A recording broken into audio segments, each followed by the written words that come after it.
Malam Senin tiba cek, wih, sap-sap, indeed, gitu cek Mang Timo geges, maksudnya indeed ngarona, tak ayeuna jadwal The Dream Team, alias jadwal tim wawaruan yang siap mengamankan lingkungan sekitarnya.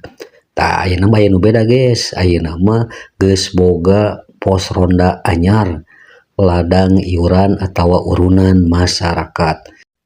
Jadi cek Pak RT saya harapkan setelah adanya pos ronda yang baru ini masyarakat akan lebih giat dan lebih peduli tentang arti pentingnya keamanan lingkungan. Terus tongpo guys ngaliwat biar aku tuh mampu ngaliwat acaranya guysnya. Tak spesial malam aya nama ye sepna menang datangkan jauh ye di negeri Israel.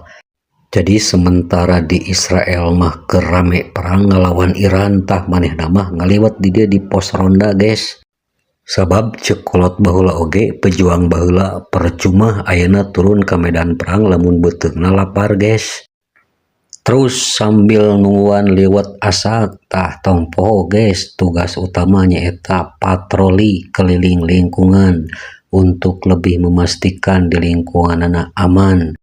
Pokoknya mah terus disebrotan guys sampai penjuru kampung ke bisi aya nu araraneh atawa naon wae nya. Mulang patroli ku sabab beuteung geus kukurubukan jeung liwet geus diamparkeun.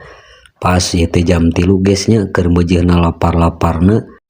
Langsung ambil posisi guys. Tah menuna mah saaya-aya we guys ieu teh nya. Aya lalab, sambal black mamba, terus aya lauk ngarah aya gijian seting. Jadi tejeng japuh ting guys supaya teukat ningali ripuh ting. Sok we berak dahar babarengan. Mantap pokoknya namanya guysnya. Pokoknya mah nikmat mana lagi yang akan kau dustakan.